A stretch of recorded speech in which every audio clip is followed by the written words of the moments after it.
Welcome to Brothers of the Word, because, brother, you need the Word.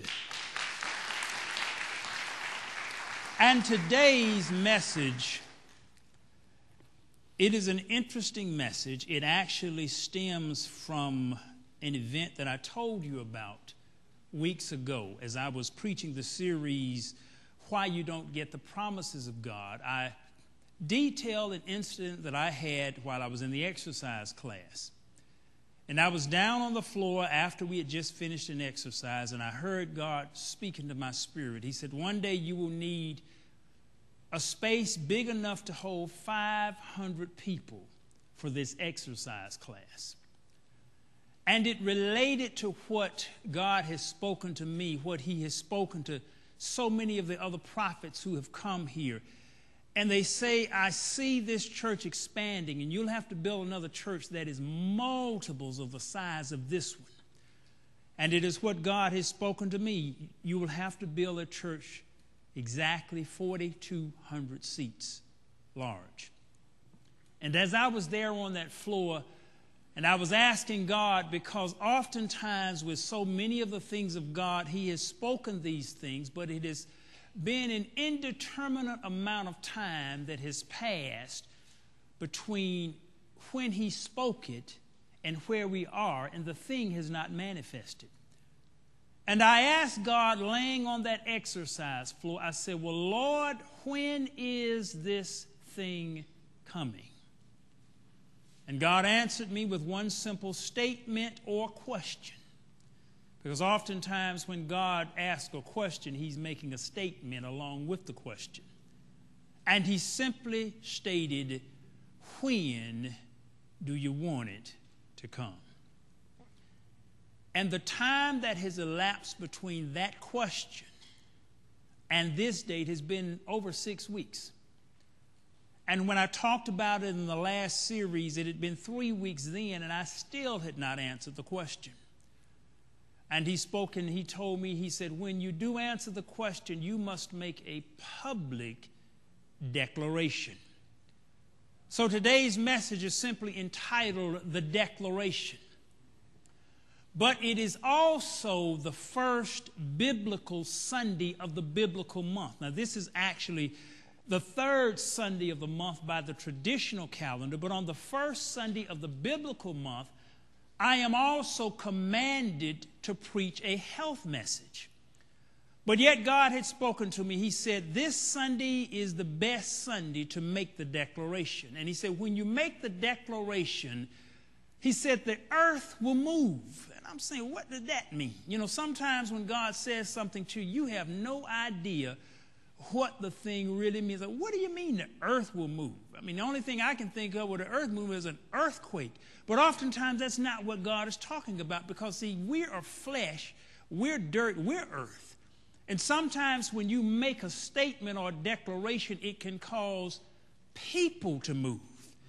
And it can cause them to move in either direction. Sometimes it'll cause people to move away from you. And sometimes it will draw people towards you. Because a large church, to be perfectly honest, is not what everyone within this congregation wants.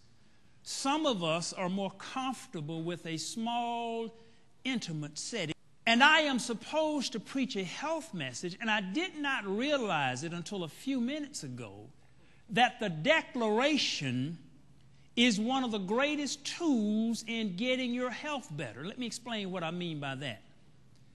The experts say that if you really want to improve your health, one of the best things that you can do is tell other people what you're getting ready to do. And they say if you tell other people, and the more people that you tell, the more people you tell, the more likely you'll do it. And do you all understand the reason? Because the people put pressure on you. See, if you don't tell anybody, say, for example, your goal, let me take one of my weaknesses, let's just say Mr. Good Bars. And let's just say that my goal is to not eat any more Mr. Good Bars. Well, if I don't tell anyone, and I stop at the gas station and go and say, I haven't told anybody, But my goal was really to not eat any more Mr. Good Bars. If I haven't told anybody, then the temptation and the ease of eating that Mr. Good Bar is a lot easier than if I stood up in front of the church and declared to everyone, Pastor Nathaniel Bronner is not going to eat any more Mr. Good Bars for the rest of his days. Now, if I did that and I walked into the gas station, then I've got to look around to see if possibly anyone from the congregation, or I may not even know, someone from television may have seen me make that declaration. So now I've got to make sure that absolutely no one sees me eat that Mr. Good Bar because I have publicly declared it. So there is a health benefit simply in making a public declaration of whatever you want to do. So when God asked me the question and told me that I had to make a public declaration, I then asked God, I said, well, Lord, what all is going to come with this thing, and what all do I need to do before you will open up the doors and move me towards that direction of that 4,200? And God spoke three things to me that I want to somewhat explain to each one of you, because the principles are universal in many areas and aspects. He said, first thing you're going to have to do is study. Do you know anything that you really want to do and do well, you need to study? And oftentimes, we just want to get up and do the thing. We don't want to have credentials. We don't want to go through training. We just want to do it. He said, first thing you need to do is study. Now, he'd already commanded me to study 2 hours a day. Do you know I have a hard time doing that 2 hours a day? It is hard studying for 2 hours a day. It's difficult for me. So what I have done, I have actually enrolled in a doctoral program. And I get a new class every 2 weeks. In the old class, I have a test that I have to take, but it forces me to study. Second thing he said was submit. Now, the problem that so many of us have is not so much hearing the word of God, but it's what that banner talks about that's hanging on the wall. It's doing the word of God. Let me explain something to you about submission. Submission fundamentally comes into play when you're asked to do something that you don't want to do.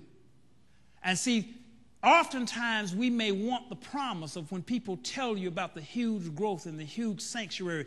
Oftentimes we want the promise, but we don't want to submit. We want the promise, but we don't want to study. So we want what God has promised us, but we do not want to do what he has commanded us to do. The third thing and final thing he said is this: serve.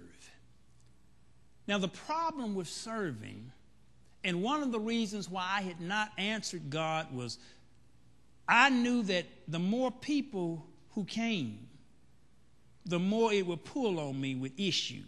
So there's a point at which you grow, but a lot of people are drawn, and they may see the glitz and the glamour, and they want all of the glitz and the glamour. And God is saying, to truly be in my will and my service, you have to be willing to serve people. You've got to be in this thing for the folk, not for you.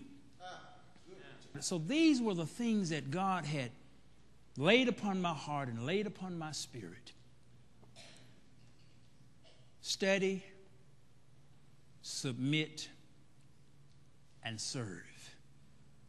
All of those involve changes of both mentality and behavior. And this is what you even have to understand, that to move to another level is going to require some changes of the way that you have been doing some things. Especially if you want some different results, you've got to do some different things. When do you want it to come? When do you want it? And there's a statement that goes, we cannot do anything without God. We cannot do it without God. But the corollary of that is God will not do it without us.